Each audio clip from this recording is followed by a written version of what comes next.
Shalom, Akim. This is your brother, Karath, coming at you again with another lesson. I want to give all praises, glory, and honor to Yahweh, Bahashem, Yahweh Shai, Bahashem, Rakakodash. Double honors to the elders and apostles of Great Millstone who rule well. Enough respect to the brothers that's preaching and teaching the truth all over the earth. And shalom to the hopeful elect. This is an article from USA Today. It says, could a coronavirus pandemic be stopped? U.S. warns of severe disruptions. It says, a federal health official warned Tuesday that deadly coronavirus could cause severe disruptions in the U.S. as global experts struggle to fend off the outbreak and avoid a pandemic. It says, is it too late? Disruption to everyday life may be severe. Nancy Messonnier, director of the Centers for Disease Control and Prevention's National Center for Immunization and Respiratory Diseases, warned at a news conference Tuesday. Schools could be closed, mass public gatherings suspended, and businesses forced to have employees work remotely, she said. Messonnier said the coronavirus has caused sickness and death and sustained person-to-person transmission. That's two of the three factors for a pandemic, she said. So it's two of the three factors for a pandemic is sickness and death and sustained person-to-person transmission. It says as community spread is detected in more and more countries, the world moves closer to meeting the third criteria, worldwide spread of the new virus. Although the World Health Organization determined Monday that the term pandemic did not fit the facts, experts said it very soon could. Dennis Carroll, former director of the U.S. Agency for International Development's Global Health Security and Development Unit, credited China's extraordinary control measures with delaying the spread of the virus, but he said avoiding a pandemic is very unlikely. The dramatic uptick of cases in South Korea, Iran, and Italy are reflective of self-sustaining spreading of the virus, and Slovakia, a clear message that the horse is out of the barn. Carol, who leads the Global Viral Project Science Cooperative, told USA Today. Melissa Nolan, a medical doctor and professor of epidemiology at the University of South Carolina, Arnold School of Public Health, cited new clusters in Iran, which faces at least 95 cases and has had 16 deaths, in Italy, which is dealing with 322 cases. If we continue to see focalized local transmission areas outside of China, the World Health Organization will need to reconvene, Nolan told USA Today on Tuesday. We are very close to seeing this virus becoming a pandemic. Nolan said responses to the outbreaks in Iran and Italy could help health officials in other countries prepare their own medical and quarantine policies before an outbreak. This crucial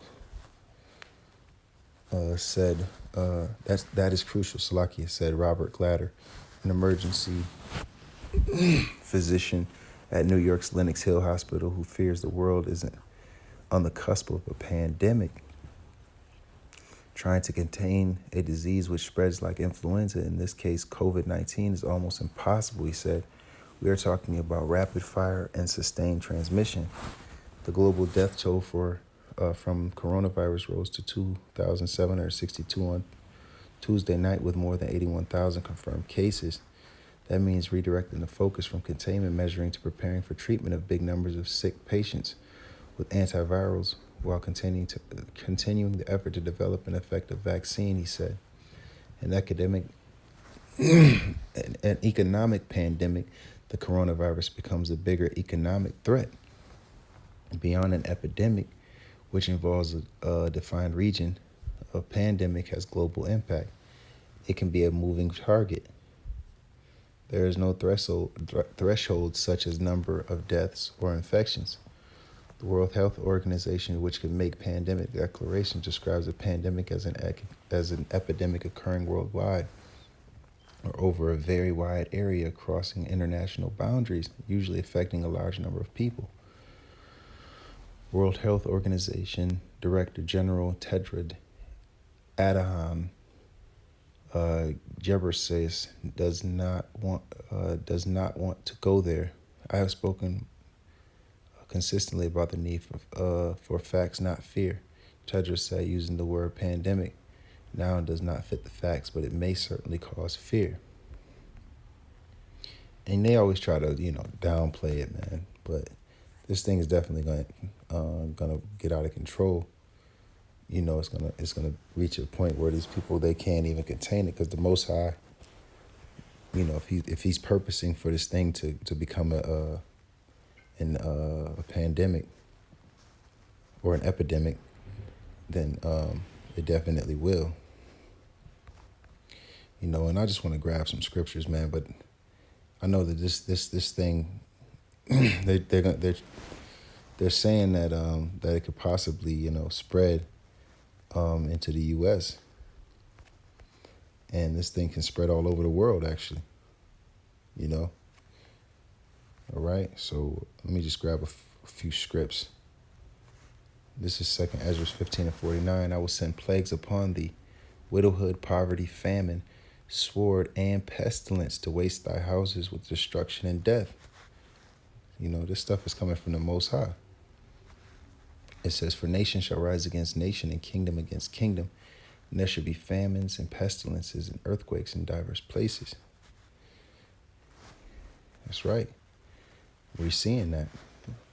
We're seeing all of those things that we're supposed to look for, because we know the end is nigh. This is Luke 21:11, and this is how you know the end is near. It says, and great earthquakes shall be in diverse places, and famines and pestilences. Fearful sights and great signs shall there be from heaven. And we're seeing all of this stuff. 2nd Ezra 16:19, it says, behold, famine and plague, tribulation and anguish are sent as scourges for amendment. And that's exactly what the Most High is doing here, man. And it says, people are concerned about this situation. I would say rightfully so. Missionaries said, but we are putting our concerns to work preparing. Now is the time for businesses, hospitals, communities, schools, and everyday people to begin preparing as well. And you can prepare all you want. If the Most High ain't supping with you, you're going to die. And if you haven't repented, you Negroes, Latinos, and Native American Indians, and you people that can trace your parentage back to those people, you're going to die this overflowing scourge. With that, I want to give all praises, glory, and honor to Yahweh, Ba'ashem Yahweh Shai, Ba'ashem Rakakudash. Double honors to the elders and apostles of Great Millstone who rule well. Enough respect to you brothers that's preaching and teaching the truth all over the earth. Shalom to the hopefully elect.